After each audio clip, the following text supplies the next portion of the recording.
Pode começar. CEAP, Centro Espírita Altivo Panfiro. Uma casa de amor.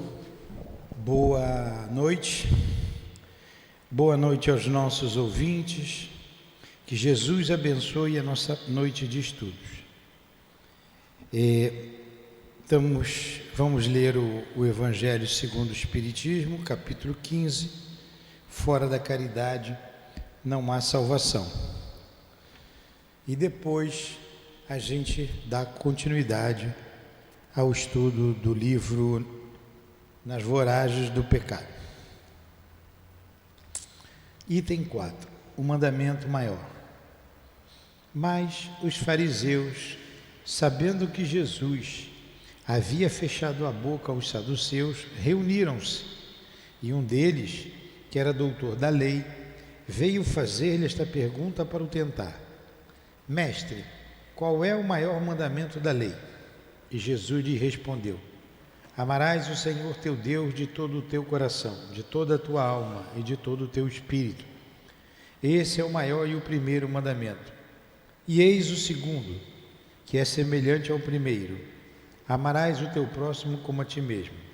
Toda a lei e os profetas estão contidos nesses dois mandamentos. Mateus, capítulo 22, versículos 34 a 40. Mestre Jesus, inspira-nos nesta noite de estudos, onde nos reunimos em teu nome para estudarmos a doutrina espírita, as obras da nossa irmã Ivone do Amaral, que ela possa estar ao nosso lado, inspirando-nos, ajudando-nos na compreensão do texto escrito por ela e pelo Charles, seu guia, mentor, amigo e pai. Em nome desses irmãos, em nome do amor que vibra nesta casa, do nosso amor, Lourdinha, do teu amor altivo por todos nós e pela doutrina espírita, do amor de Allan Kardec, da sua esposa, de Leon Denis, do amor que vibra nesta casa no coração de todos vocês, irmãs queridas, irmãos queridos, é que pedimos a devida permissão para iniciarmos os estudos desta noite, em nome do amor maior de Deus nosso Pai. Que assim seja.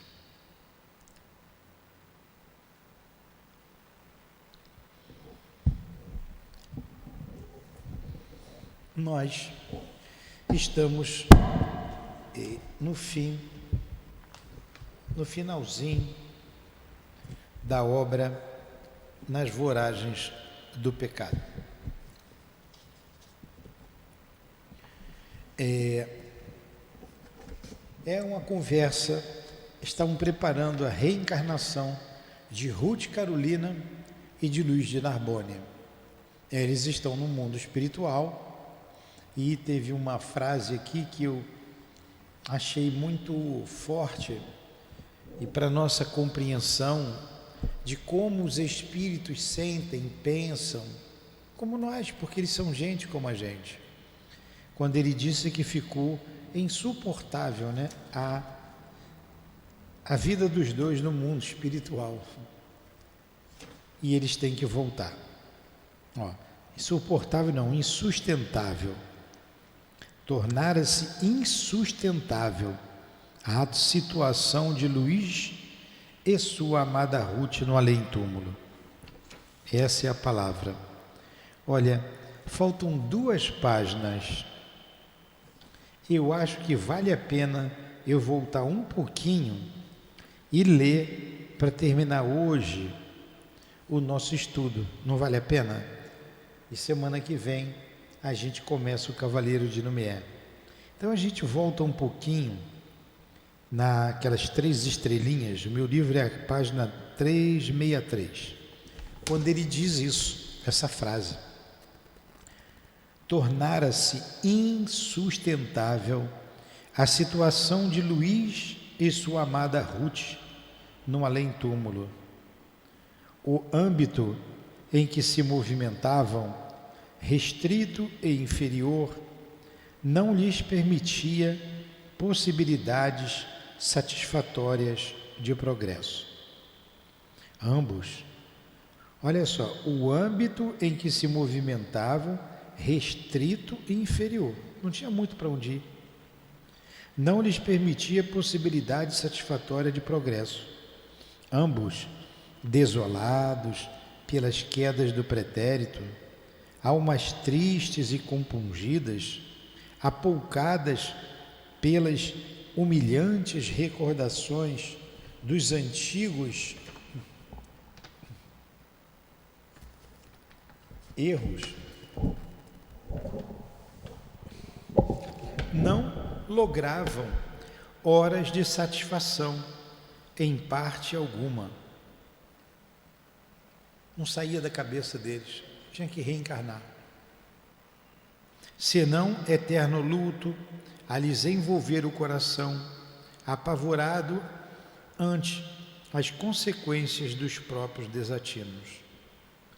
Luís, todavia, mostrava-se arrependido, disposto a tudo suportar, fosse no espaço ou em nova reencarnação terrestre, a fim de libertar a consciência das sombras ultrajantes do orgulho religioso, que o fizera aliar-se a Catarina de Médici para perseguir indefensos filhos de Deus, cujo único crime era pensar de forma diversa dele mesmo em matéria religiosa.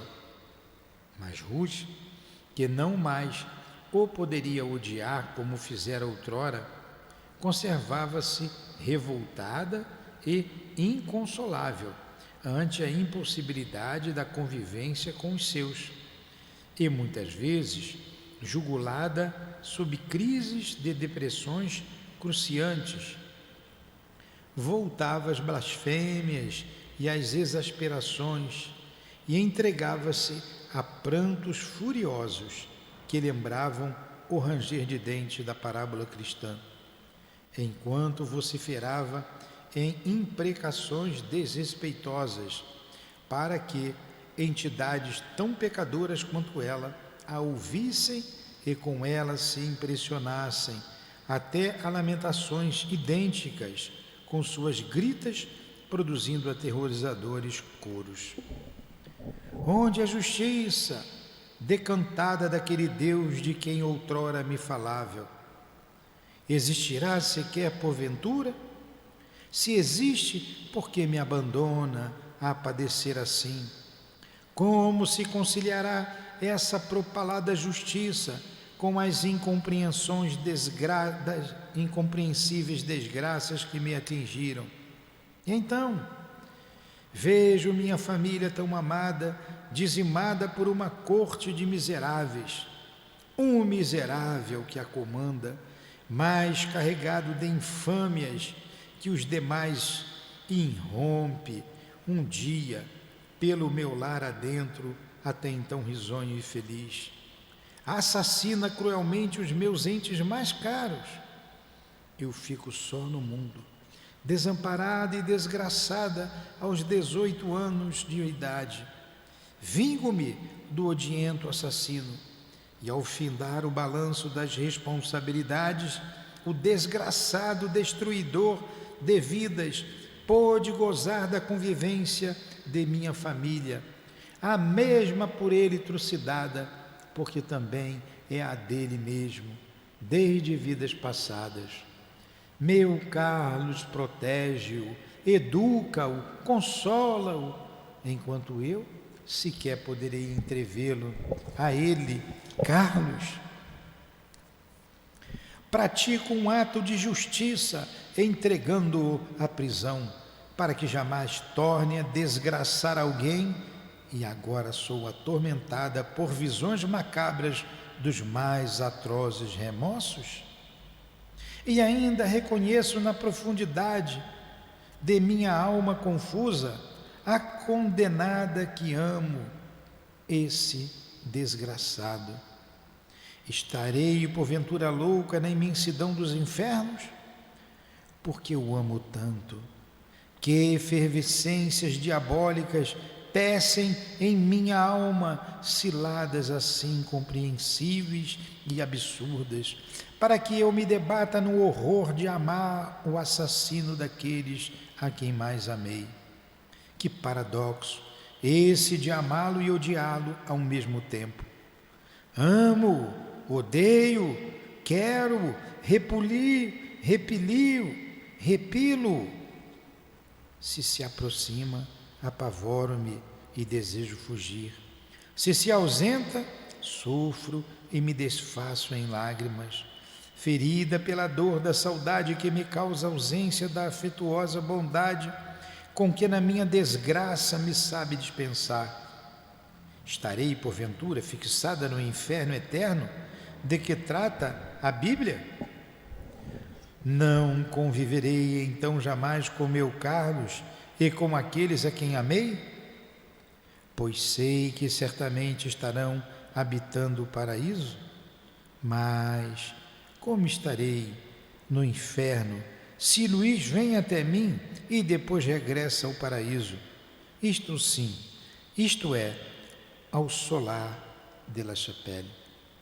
Entendeu a revolta dela? Tão grave situação de ambas as entidades implicadas em claudicações assim contumazes era insolúvel no mundo espiritual. Não tinha solução.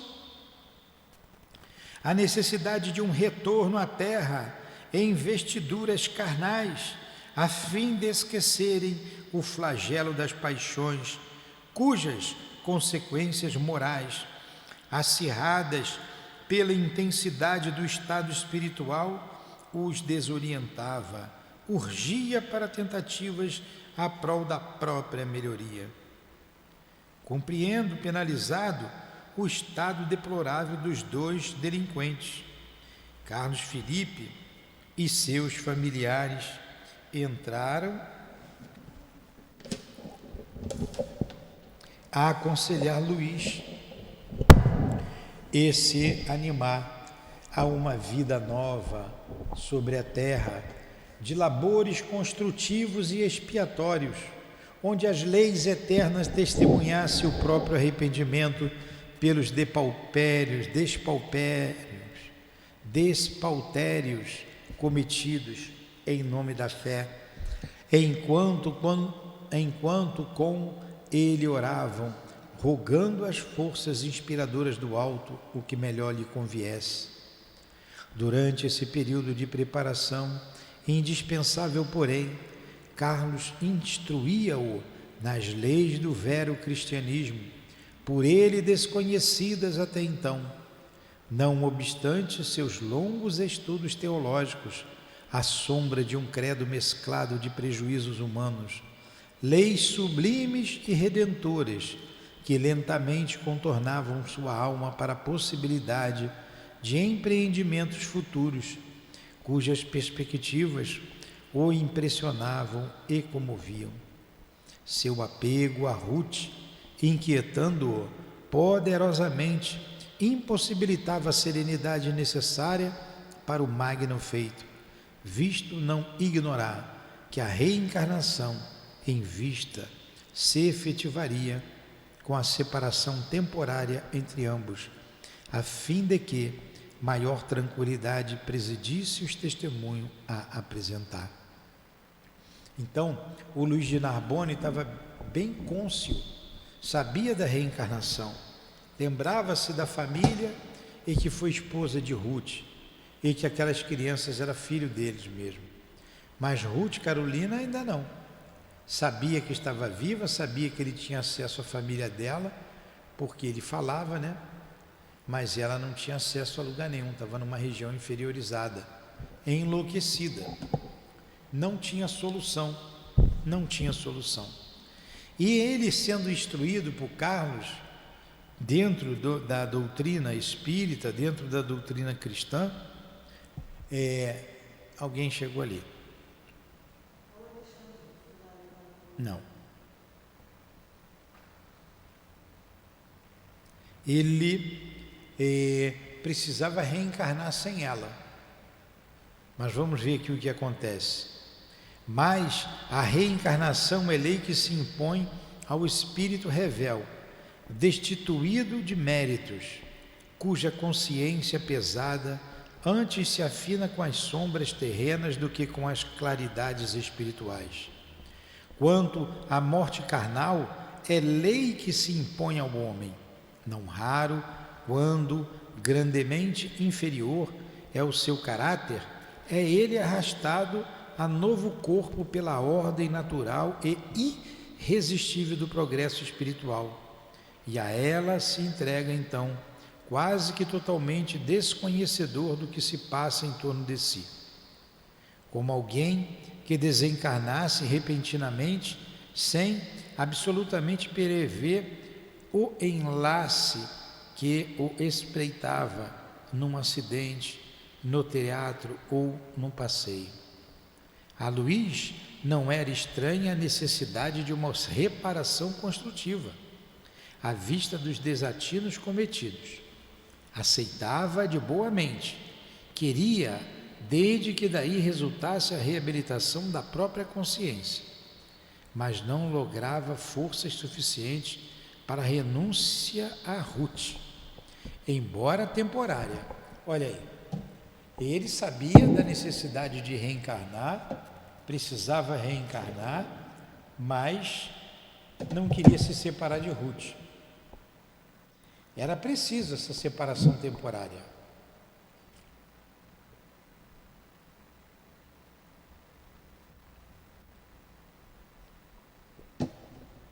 Mas ele não queria.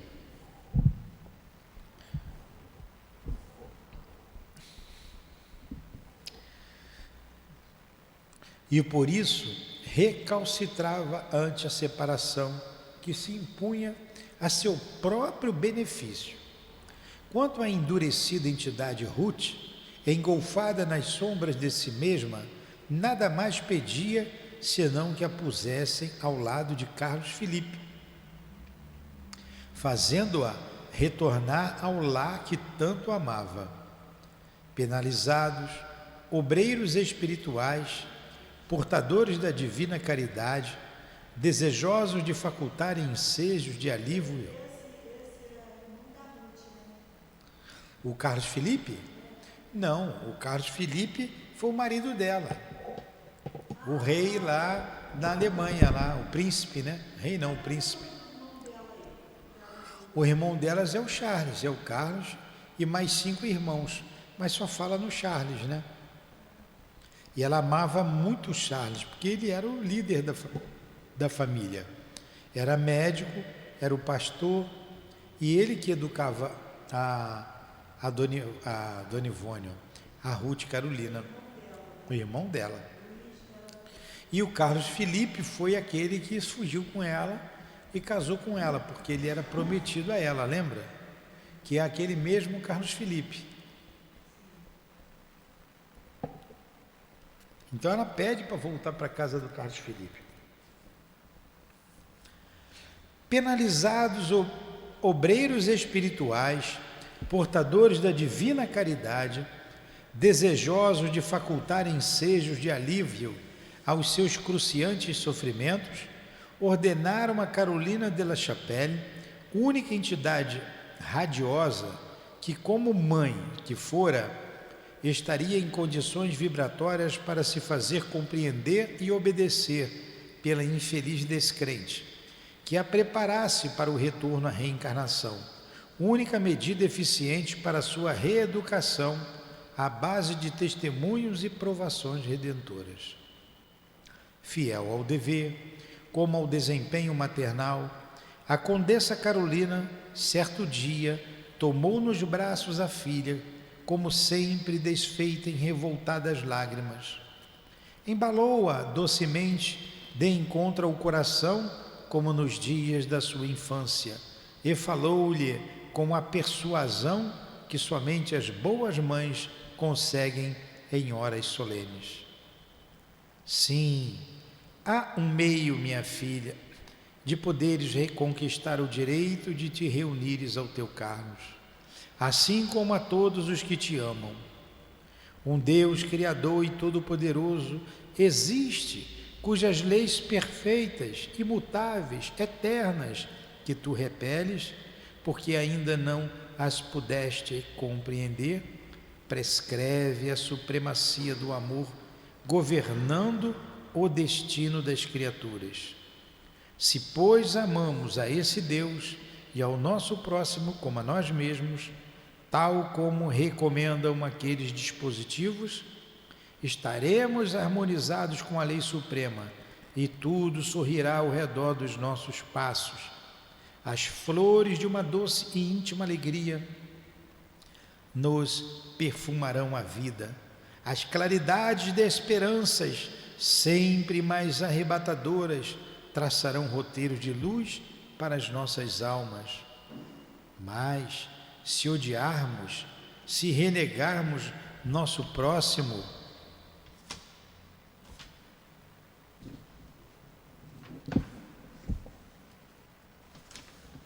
e o infelicitarmos deste ou daquele modo, se faltarmos com o respeito e a obediência às mesmas leis, nossas almas, nossas vidas e nossos destinos inclinar-se-ão para o desequilíbrio e a desarmonia, e as trevas de astros, desesperos se avultarão, interceptando nossa marcha para os estados felizes da consciência. Então, tudo será amargura, dor, desencanto, decepção, desesperações.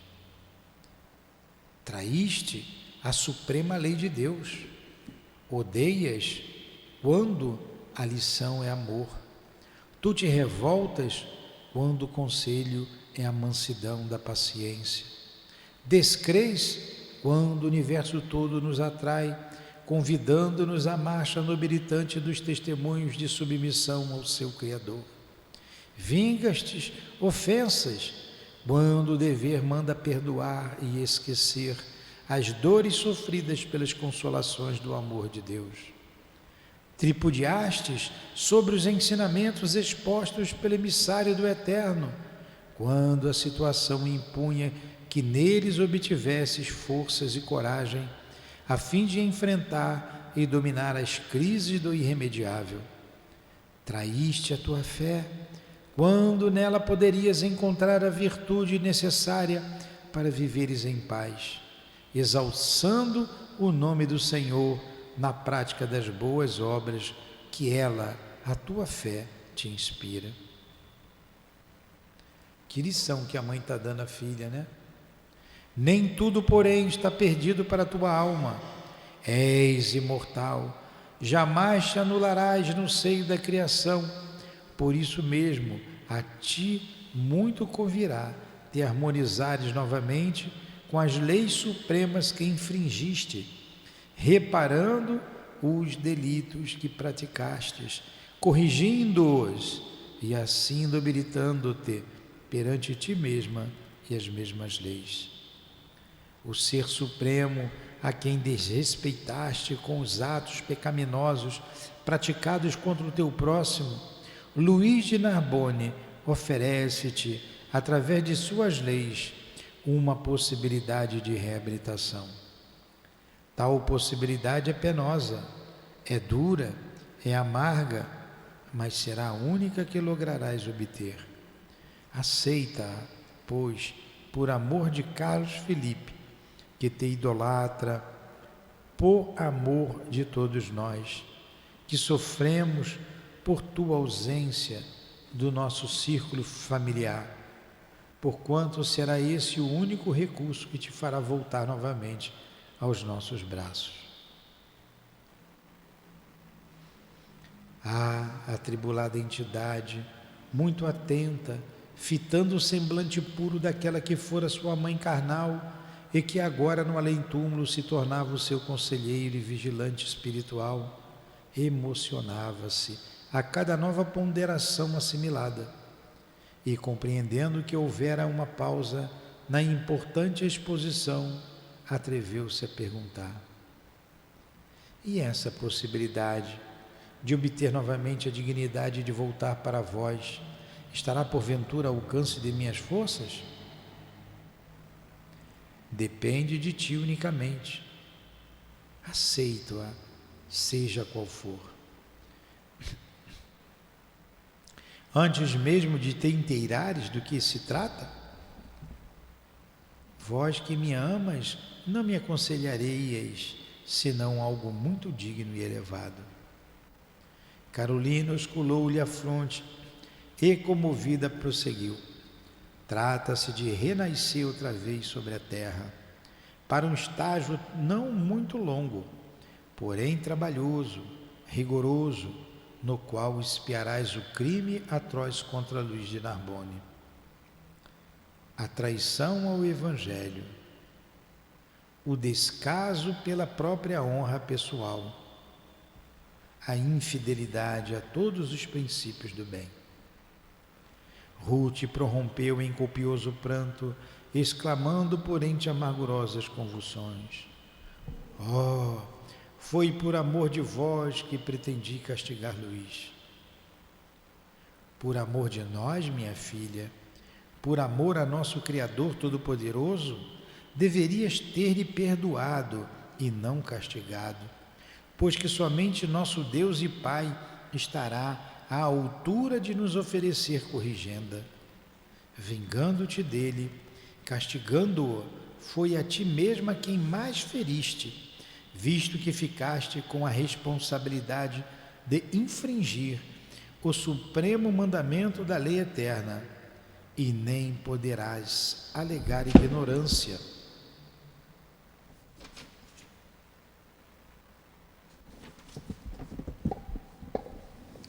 Dessa lei, pois desde tua infância ouvias que teu nobre irmão nos ensinava a todos, que o Evangelho do Senhor recomendava perdoar as ofensas, não até 7 vezes, mas até 70 vezes 7.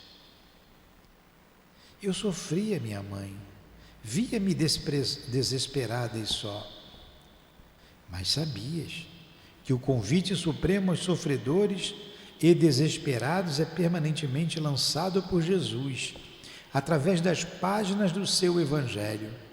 Vinde a mim, vós que sofreis, e eu vos aliviarei. Eu era tão jovem, mãe querida, e depois de vossa morte, não houve quem me aconselhasse. Deus jamais nos deixa órfãos, a sós, minha querida filha. Sua misericórdia se utiliza daqueles que nos cercam para nos auxiliar nas horas difíceis. Gregório e Blandina, não obstante serem humildes servos, eram inspirados pelos céus para te aconselharem em nossa ausência, a fim de que te detivesses no declive em que voluntariamente te precipitastes. E Monsenhor de B, no momento supremo, foi o eco de nossas vozes que te aconselhavam a partir antes de concluíres a traição. Desorientei-me, minha mãe. Meu coração sofria a falta das verdadeiras afeições. Todos que me amavam haviam partido para o mundo das sombras. Deixáramos um compromisso matrimonial para ti, com um homem probo, um coração leal, que sinceramente te queria. O próprio de Narbonne amava-te acima de tudo. O fantasma de Otília perseguia-me, induzindo-me ao crime, sem jamais me conceder tréguas, a fim de serenamente raciocinar. O fantasma de Otília só te perseguia porque teus desejos, teus pensamentos e inclinações se afinavam com os dela.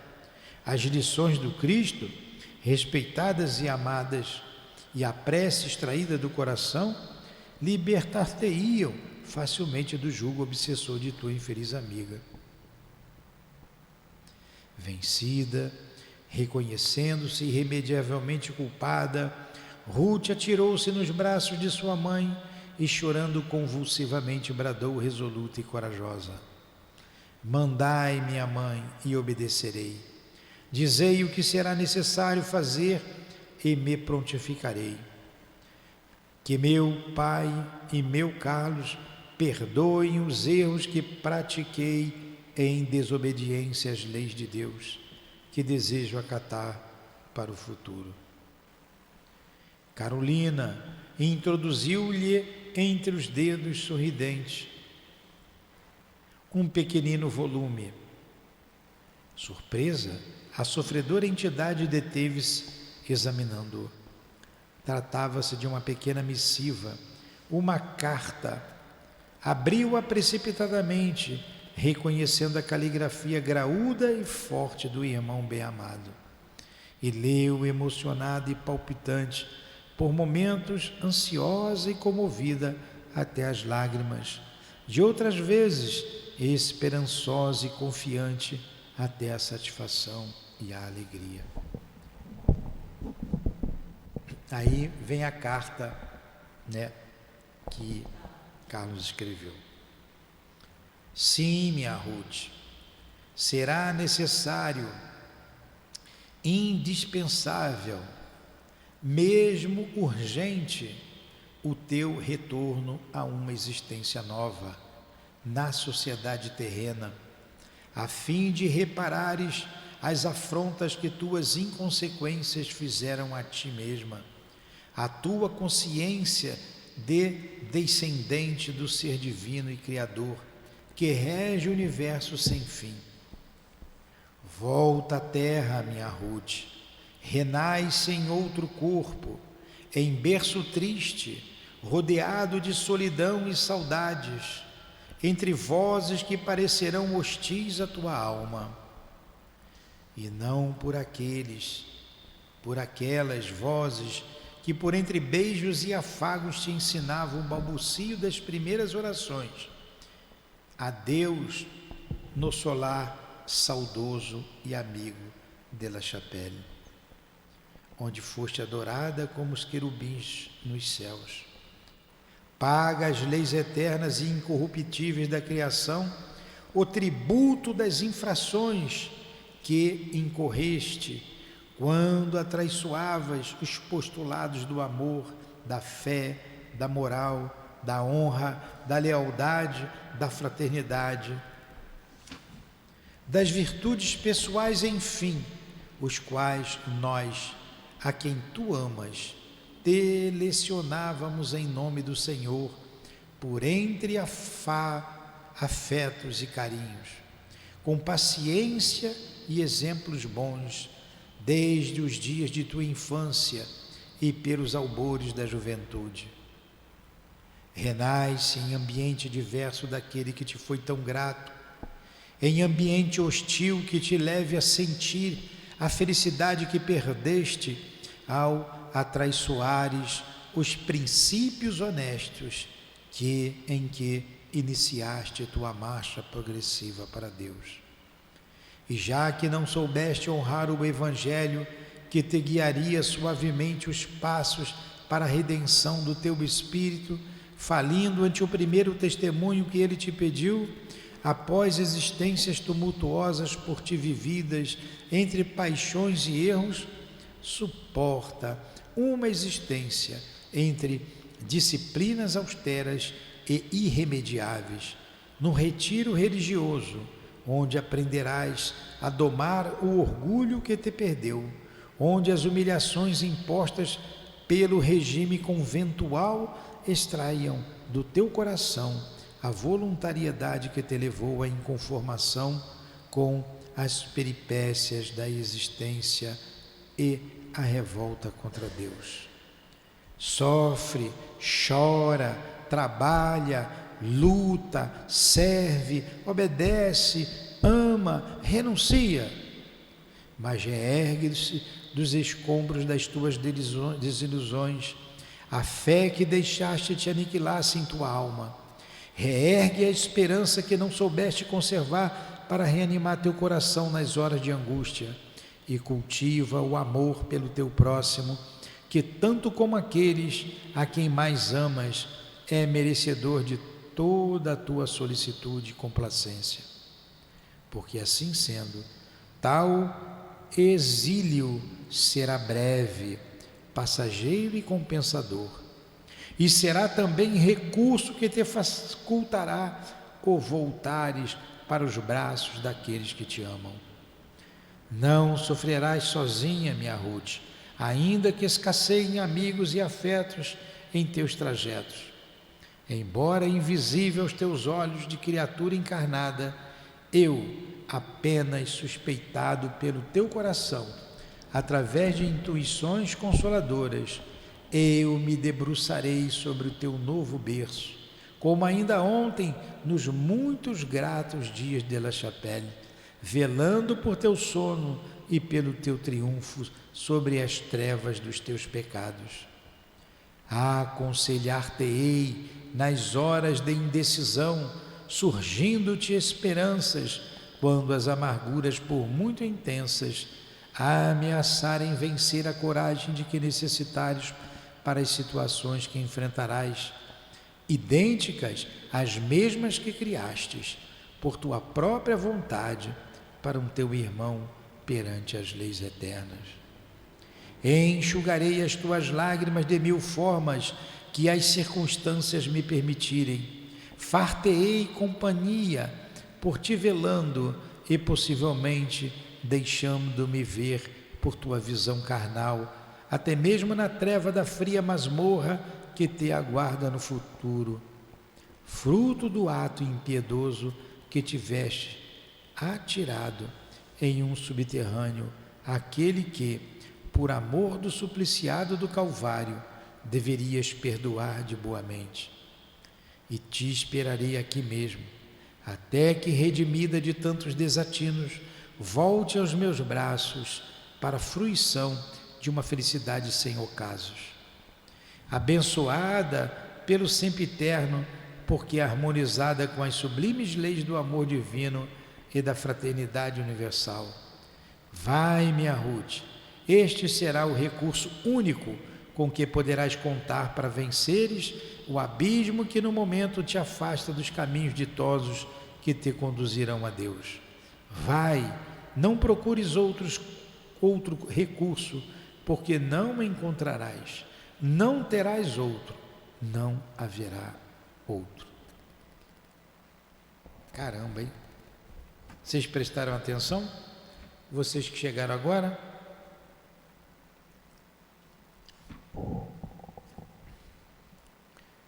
Então, o que está acontecendo aqui? É uma carta que o irmão que ela tanto amava, o Charles, o Carlos Felipe, escreveu para ela: ó, vai reencarnar, só tem uma saída para você ficar conosco, com a tua família, você reencarnar, sofrer o que você fez sofrer, e se você passar por tudo isso com fé, eu vou te esperar, a tua existência será breve. E nos momentos difíceis, até mesmo a masmorra te espera, porque ela levou um homem à masmorra, o homem que tanto a amava. Eu estarei do teu lado, te aconselhando, fazendo-me até ver pelos seus olhos carnais. Te darei todo o apoio. Aí, vocês devem ler com calma, para vocês entenderem o que é uma reencarnação. Ela vai reencarnar longe da família que ela ama. Ela não vai ter a família, porque ela desprezou a família. Os 5 irmãos, a mãe e o pai, que ela tanto amava. Ela vai ter que viver num convento para aprender a disciplina, porque era rebelde. E teria uma vida de muita luta, de muitas dores. Tudo que ela provocou, ela iria sofrer.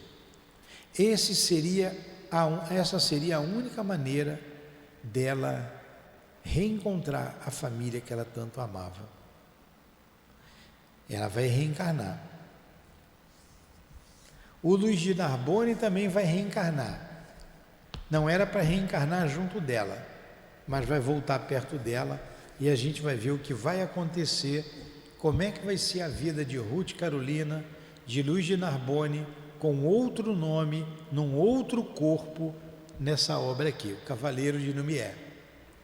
O Cavaleiro de Lumière é o Luiz de Narbonne, viu? A gente vai ver. Alguma dúvida? Alguma pergunta? Eu reli o que a gente leu semana passada. Eu só não tinha lido a carta. Se vocês quiserem, eu leio essa carta novamente. Vamos para o fim, então. Só tem mais uma página. Se der tempo, eu leio a carta de novo. Então, vamos fazer assim, ó. Ruth de la Chapelle, presta atenção às duas aí. Ruth de la Chapelle, por quê? Vocês não nasceram?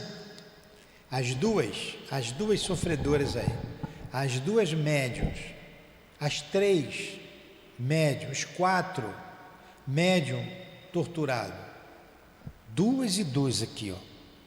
Então presta atenção, porque nada aconteceu por acaso. Aí vocês sofrem pela mediunidade que têm, sofrem. Não foi à toa. Não foi à toa. Tem as dificuldades da vida. Nada foi à toa. Mas estão tendo a oportunidade de aprender, de estudar e de trabalhar para vencer nesta casa de amor que ensina, que está ensinando a vocês. Então vamos lá. Vamos terminar aqui, é só mais uma página. Ruth de la Chapelle curvou-se às prudentes exortações do irmão bem-amado. Quer dizer, ela vai obedecer o irmão. Renasceu para os serviços dolorosos de uma série de expiações e resgates, na esperança de, assim, através de lágrimas e sacrifícios, aplacar a consciência ultrajada e reconquistar o paraíso que perdera, o aconchego daquela eminente família espiritual. Entenderam? Então, Ruth de la Chapelle vai reencarnar e vai ter uma vida dura, sofrida, de dores, de solidão, de expiação. Só assim ela encontraria a paz de consciência e reveria a família novamente. Luiz de Narbonne, perdendo-a de vista, graças à reencarnação e por um ato de complacência da sábia providência que lhe permitiu tão necessário ensejo de serenidade, pôs em prática os conselhos dos ternos amigos que tão generosamente lhe souberam perdoar.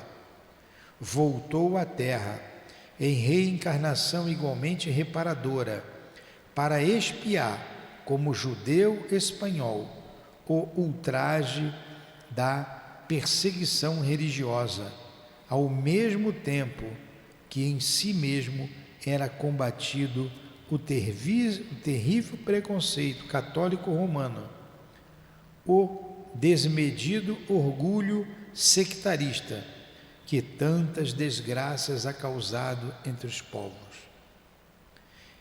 Olha só, todo mundo voltando ao palco da vida.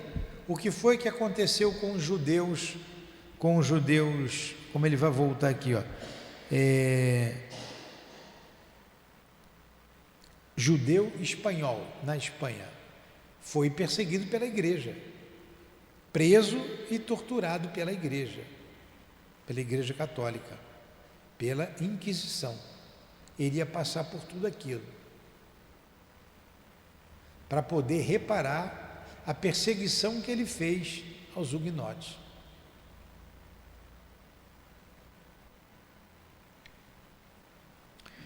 Otília de Louvigny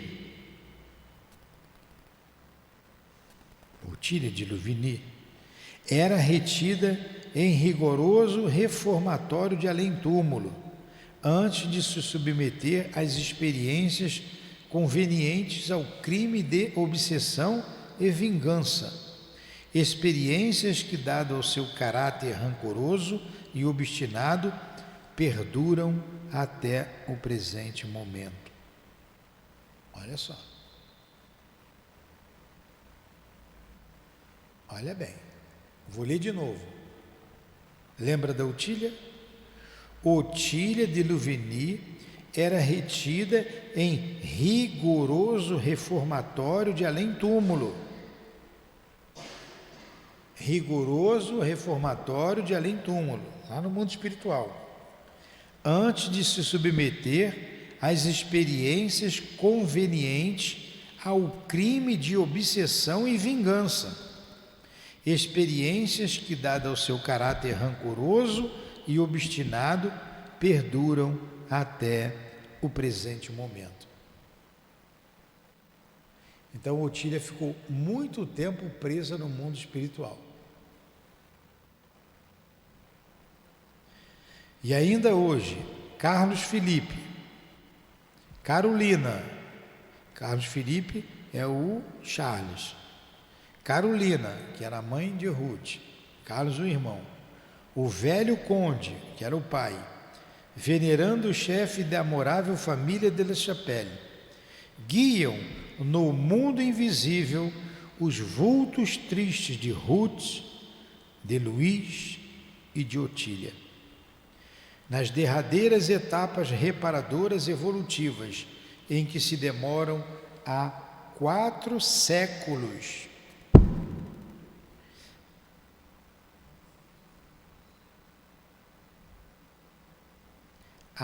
Amando-os, protegendo-os, quais tutelares dedicados e amorosos, conduzindo-os pacientemente pela verdadeira trilha do amor a Deus e ao próximo, não mais sob os auspícios da reforma, mas sob as sublimes expressões da verdade eterna, enfeixadas nos redentores códigos da terceira revelação. E aqui acaba a história desse livro. Não falou da Catarina de Médici, né? Não falou aqui da Catarina de Médici. Falou da Ruth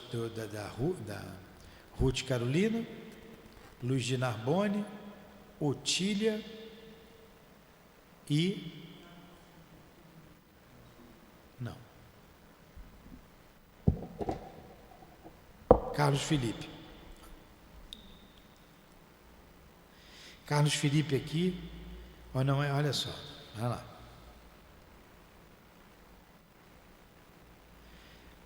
Carlos Felipe, que era o Charles. Carolina, a mãe de Ruth. O velho conde, venerando chefe da amorável família de La Chapelle, guiam no mundo invisível os vultos tristes de Ruth, de Luís e de Otília. Ruth, Luís e Otília. Nas derradeiras etapas reparadoras e evolutivas em que se demoram há 4 séculos, amando-os, protegendo-os, quais tutelares dedicados e amorosos, conduzindo-os pacientemente pela verdadeira trilha do amor a Deus e ao próximo, não mais sob os auspícios da reforma, mas sob as sublimes expressões da verdade eterna, enfeixadas nos redentores códigos da terceira revelação. Os três,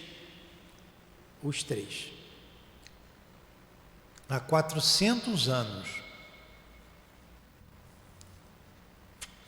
ainda não se redimiram diante da lei de Deus.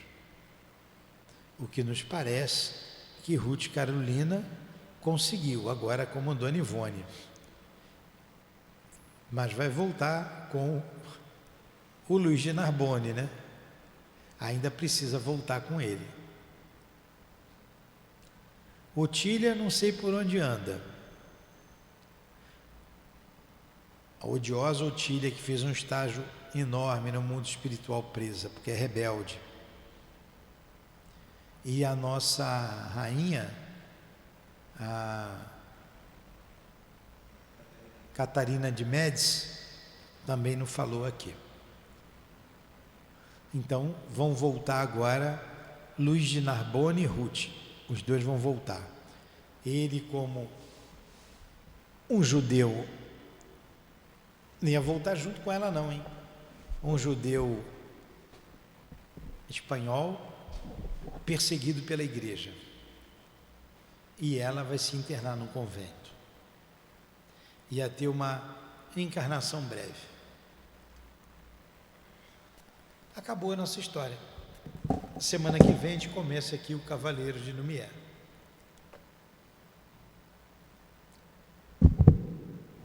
Vocês prestaram atenção na carta? Alguma pergunta? Então, que Deus abençoe esses espíritos. Esperamos que já tenham vencido essa etapa dolorosa de vida, que recebam as nossas vibrações de amor, de gratidão, pela experiência que trouxeram para nós, ajudando-nos a amarmos o nosso próximo, a vivermos dentro do Evangelho do Cristo, com as nossas ações, nossos pensamentos e sentimentos. Muito obrigado. Que Deus abençoe vocês. Que Deus nos abençoe. Que Deus abençoe esta casa de amor. Em nome do Altivo, em nome da nossa irmã Ivone, do Charles, do nosso Luiz de Narbonne, em nome do amor que vibra nesta casa, na coluna de espíritos que sustenta o SEAP. Em nome do nosso amor, Lourdinha, é que encerramos os estudos da noite de hoje. Graças a Deus, que assim seja.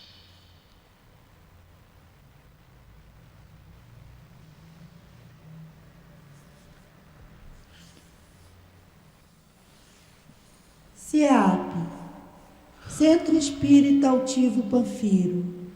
Uma casa de amor.